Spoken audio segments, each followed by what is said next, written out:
ከአማራ ሚዲያ ኮርፖሬሽን አሚኮ በቀጥታ ቦል ዜናችን እንደቀጠለን የተወደዳችሁ ተመልካቾቻችን አሁን የቢዝነስ መረጃዎች የሚቀርቡበት ጊዜ ላይ እንገኛለን። መረጃዎችን ሊያጋራን ነጻነት ደጉ እዚህ ስቱዲዮ ተገኝቷል።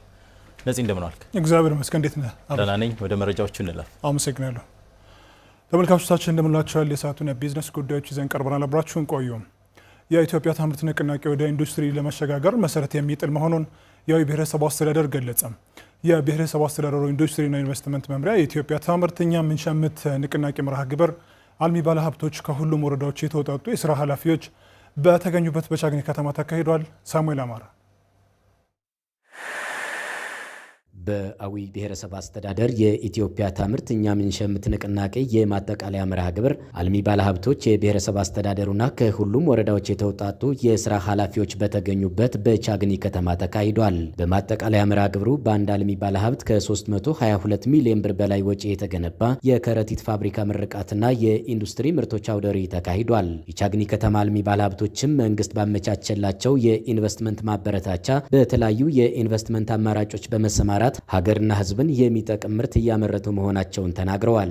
ለ147 ሰው የስራ እድል ፈጥሮ እነሱን ይዘን ስራውን በመስራት ላይ እንገኛለን። የተለያዩ የሰብል ምርቶችን መሸከፊያ ከረጢት ማዳበሪያዎችን የምናመርት በዋናነት እሱን እንደ ግብአትኛ የእነሱን ማሸጊያዎችን የምንሰራ በዋናነት። በከተማዋ የሚስተዋለው የኃይል አቅርቦት ችግር አምራቹ ኢንዱስትሪዎች በሙሉ አቅማቸው ወደ ምርት እንዳይገቡ እንቅፋት መፍጠሩንም ገልጸዋል። በሙሉ አቅሙ ቢሰራ እስከ 45 ሺህ ማዳበሪያ አካባቢ ማምረት ይችላል። አሁን ላይ ግን እያመረትን ያለ ነው በቀን ከ20 እስከ 25 ሺህ ማዳበሪያዎችን እያመረትን ያለው። ያም የሆነበት ምክንያት በዋናነት የፓወር እጥረት የኃይል መቆራረጥ ስላለ 24 ሰዓት ነበር የሚሰራ። አሁን ላይ ግን ወደ 8 ሰዓት በሸፍት እየከፋፈልን ነው የምናሰራው። በሱ በኃይል አቅርቦቱ ነው አንደኛ ተጽዕኖ የመጣብን፣ ሁለተኛ በዚህ በናፍጣው ችግር ነው። የቻግኒ ከተማ አስተዳደር ምክትል ከንቲባና ከተማና መሰረተ ልማት ጽሕፈት ቤት ኃላፊ አቶ ገበየሁ አልማው የኢትዮጵያ ታምርት ንቅናቄ የገበያ ፍላጎትን በሀገር ውስጥ ምርቶች በመተካትና ለስራ ዕድል ፈጠራ የጎላ ድርሻ እያበረከተ መሆኑን ተናግረዋል። ከጊዜ ጊዜ እየጨመረ የመጣውን የስራ አጥነት ችግር ለመፍታትና የዜጎችን የስራ ዕድል ከመፍጠር ባሻገር በሀገር ኢኮኖሚ በማህበራዊ ህልውና ላይ የመወሰን ድርሻ ከፍተኛ ስለሆነ በዚሁ ዘርፍ ላይ መሰማራትና በትኩረት ይዞ መስራት የሞት ሽራት ጉዳይ ነው።